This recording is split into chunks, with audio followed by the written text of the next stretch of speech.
చెప్పండి. ప్రవీణ్ పగడాల గారి మరణం గురించి మీరేం చెప్పాలనుకుంటున్నారు? నా పేరు పాస్టర్ విజయ్ కుమార్. మేము క్రీస్తు కళాకాల బృందం నుంచి యాదగిరిగుట్ట నుంచి వచ్చాము.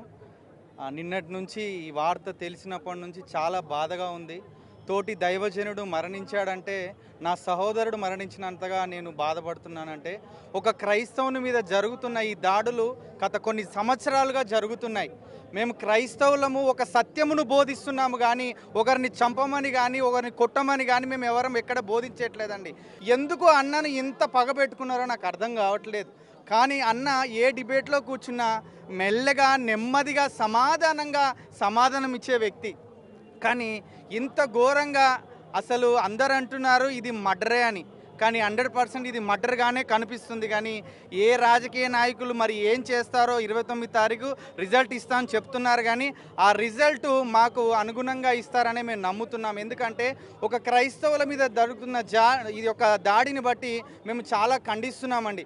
మేము ఎవరినైనా కొట్టుమని కానీ చంపమని కానీ మేము చెప్పట్లేదు. మా క్రీస్తు మాకు ఏది బోధించాడంటే సహోదర ప్రేమ కలిగి ఉండమన్నాడు, ఒక వ్యక్తిని ప్రేమించమన్నాడు.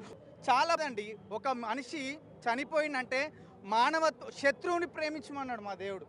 అంతేగాని మేము ప్రేమ స్వరూపులం కానీ ఎవరికి శత్రువులం కాదండి. అన్నను బట్టి ఎంతోమంది ఎన్నో ఊర్ల నుంచి వస్తున్నారు. కానీ అన్న చేసిన ఆ యొక్క గొప్ప సేవ 46 సంవత్సరాలు ఉంటున్నారు. ఆ పిల్లలు ఎంత బాధ ఉంటుందండి.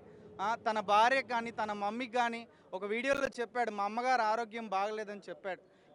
అరే ఒక కొడుకు పోతే ఆ తల్లికి ఎంత బాధ ఉంటుందో, ఒక భర్త పోతే ఆ భార్యకి ఎంత బాధ ఉంటుందో, ఆ పిల్లలకి ఎంత బాధ ఉంటుందో ఒకసారి ఆలోచించండి. కానీ నేను ఒకటే చెప్తున్నాను, మా క్రైస్తవులుగా నేను ఏం చెప్తున్నానంటే, అందరము ఈ యొక్క దేశంలో అందరము ఈ రీజన్కి చెందిన వాళ్ళమే. ఎవరికి ఎవరు శత్రువులం కదా, అందరినీ ప్రేమిస్తూ మనం ముందుకెళ్తే బాగుంటుంది. ఇలా మత కల్లోలు లేపుకుంటూ వెళ్తుంటే చివరికి ఎవరు అన్న అన్నాడు, మనిషిని మనిషిలా ప్రేమించమన్నాడు. ఆ మనిషిని అన్న మనము కూడా ఒక మనిషిని మనిషిలా ప్రేమిస్తే ఇలాంటివి జరగవని నేను నమ్ముతున్నాను. అన్న మీద ఒక పాట రాశాను, మీరు సమయం ఇస్తే పాడుతాను. ఏమి రాదురా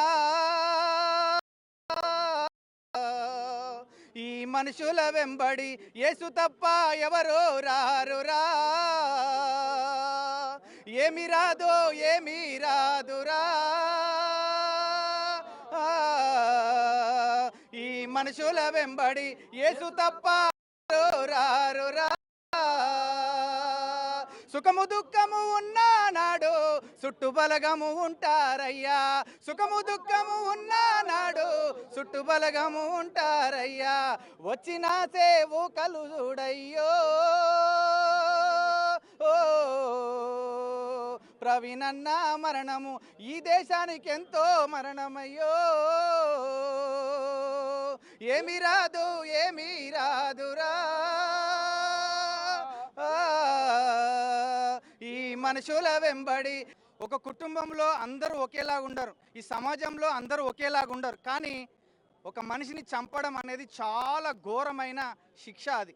కానీ ఇలా ఎవరిని చంపకుండా సామరస్యంగా ఉండాలని మేము చెప్పేది మీకు నచ్చకపోతే వినకండి, మేము ఇచ్చే పాంప్లెట్ మీకు నచ్చకపోతే చింపేయండి, పర్వాలేదు. కానీ ఒక మనిషిని ఒక పేపర్ చింపినట్టుగా చంపడం మాత్రం ఇది దారుణమని నేను ఖండిస్తున్నాను.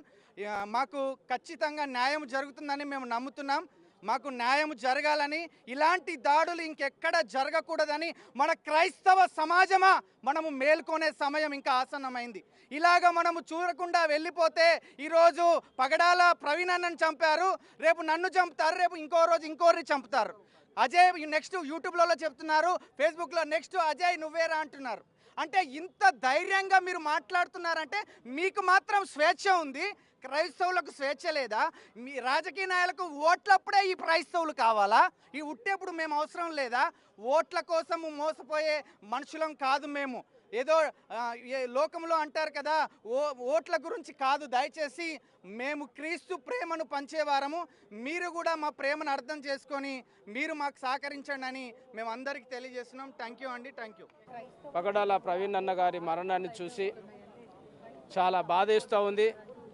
ఎందుకంటే క్రైస్తవులు చేస్తున్నది మంచి ప్రేమను చూపిస్తున్నారు. క్రైస్తవులు చూపిస్తున్నది ప్రేమ.